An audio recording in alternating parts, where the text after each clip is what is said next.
இங்க ஒரு குக்கிங் காம்படிஷன்ல கொடுத்த மீனை வச்சு 2 ஷெஃப் சமைச்சிட்டு இருக்காங்க. அதுல இவர்தான் வருஷம் ஜெயிக்கிறாரு. இவர் கூட யார போட்டி போட்டாலும் தோத்து போயிடுவாங்க. அதுவே அவருக்கு கொஞ்சம் தலகணமா இருக்கு. இப்ப ஜட்ஜஸ் சொன்ன மீனை வச்சுதான் 2 பேருமே சமைக்கிறோம். பார்த்தா இவர் அந்த ஒரு மீனை வச்சு ஏகப்பட்ட ஐட்டத்தை சமைக்கிறாரு. ஆனா இன்னொரு ஷெஃப் ஒரே ஒரு ஐட்டம், அதுவும் இப்ப இருக்கிற மக்கள் மறந்து போன ஒரு சைனாவோட பாரம்பரியமான சாப்பாட்டை சமைக்கிறாரு. கடைசியில் டேபிளுக்கு வந்ததும் ஒரு டிஷ் செய்ய சொன்ன ஏகப்பட்டதை செஞ்சிருக்கிறீங்களேன்னு கேட்டா, ஜப்பான்ல இந்த 9 ஐட்டம் சேர்ந்ததுதான் ஒரே ஒரு டிஷ்.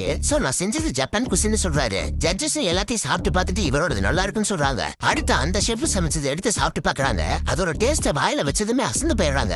அதுக்கப்புறம் மார்க் கொடுக்குறாங்க. பார்த்தா இந்த டைம் இவர் தான் டாப்ல இருக்காரு. அப்ப திடீர்னு ஹீரோ உள்ள வரான். வந்தது எங்க கிட்ட இன்னொரு டிஷ் பாக்கி இருக்குன்னு சொல்றான். ஜட்ஜஸ் இன்னும் கொடுத்த டைம் முடியல, அதுக்குள்ள என்ன செய்ய முடியுமோ செஞ்சு எடுத்துட்டு வாங்கன்னு சொல்றாங்க. உடனே இவன் போய் அந்த மீன் ரொம்ப தின்னா கட் பண்ணி ஒரு பிளேட்ல அழகா அடுக்கி வச்சு அதுக்கு மேல லிக்கரை ஊத்தி பத்த வச்சிடறான். அது பத்திட்டு எரியுது. பார்த்தா உள்ள இருக்கிற மீன் வேக வேக ஒரு தாமரப்பூ மாதிரி அழகா மலருது. வாசனை வேற மூக்க தொலைக்குது. கரெக்டா இவன் செஞ்சு முடிச்சதும் அந்த வாசனை ஒரு மகரந்த பூவோட வாசனை மாதிரி இருக்கவும் அதுக்கு மேல நிறைய பட்டாம்பூச்சி வந்து உட்காருது. அப்பதான் நம்ம ஹீரோ சொல்றான், இவங்க கொடுத்த அந்த மீன் தான் சைனாவோட பாரம்பரியமான ஒரு மீன். ஆனா ஜப்பான்ல இந்த மீன் அதிகமா யூஸ் பண்ண மாட்டாங்க. அப்படி பார்த்தா இவரு தான் தப்பான டிஷ் செஞ்சு ஜட்ஜஸ் ஏமாத்திருக்காங்கன்னு சொல்றான். அதை கேட்டதும் ஜட்ஜஸ்மே ஏத்துக்கிறாங்க. சோ இந்த காம்படிஷன்ல கொடுத்த மார்க் மறுபடியும் மாத்துறாங்க. பார்த்தா இந்த டைம் 2 பேருமே ஈக்குவலா மார்க் எடுத்து அந்த காம்படிஷன்ல 2 பேருமே வின்னர் ஆகல. சோ ஃபர்ஸ்ட் டைமா ஒரு காம்படிஷன்ல இவரை ஹீரோ தோக்கடிச்சாருன்னு கோவத்துல வெளியில போயிடுறாரு.